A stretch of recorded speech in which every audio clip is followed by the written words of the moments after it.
మన ప్రభు కలువరి శిలువలో పలికిన 7 మాటలలో 2వ మాట లూకాసు వార్త 23వ అధ్యాయము 43వ వచనం.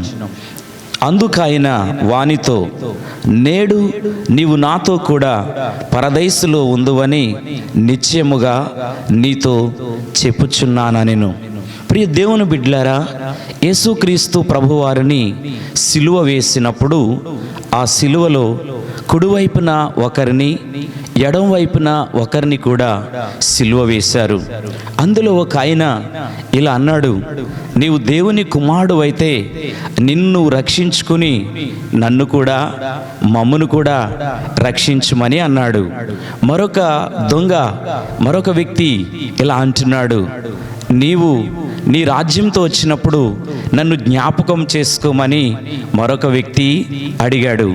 అప్పుడు ఆ వ్యక్తితో యేసు ప్రభువారు ఇలా చెప్తున్నారు, నేడు నీవు నాతో కూడా పరదైసులో ఉందు అని. చూడండి ప్రియ దేవుని బిడ్డలారా, ఆ వ్యక్తికి వెంటనే దేవుడు పరదైసులో ఉండే అవకాశాన్ని అనుగ్రహించారు. కారణం ఏంటి అని ఆలోచన చేస్తే అతనిలో పశ్చాత్తాపం ఉంది, అతనిలో విశ్వాసం ఉంది, అతడు దేవుణ్ణి గుర్తించగలిగా.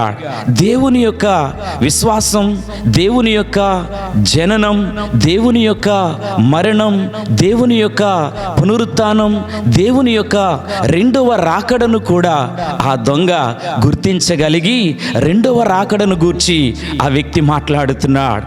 యేసు, నీవు నీ రాజ్యంతో కూడా వచ్చినప్పుడు నన్ను జ్ఞాపకం చేసుకోమని అతడు పలికిన మాటకు ప్రభు జవాబిస్తున్నారు, నేడు నీవు నాతో కూడా పరదైసులో ఉందువు.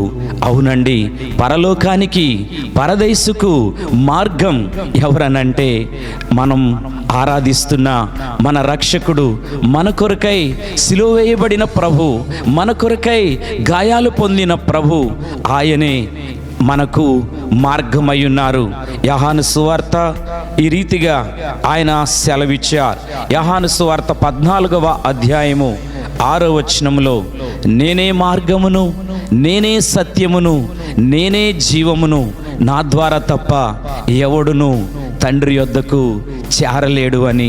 కనుక ప్రియ సహోదరి, సహోదరుడా, ఈ మాటలు వింటున్నా నీవెవరువైనా యేసుక్రీస్తు నందు విశ్వాసం ఉంచి యేసుక్రీస్తు ప్రభుని జనన మరణ పునరుత్థానమును నమ్మి బాప్తిసం పొందిన ఎడల నేడు నీవు ప్రభుతో యుగయుగాలు తరతరాలు ఉంటావు. అట్టి భాగ్యం కృపగల దేవుడు మనందరికీ అనుగ్రహించునుగాక. ఆమేన్.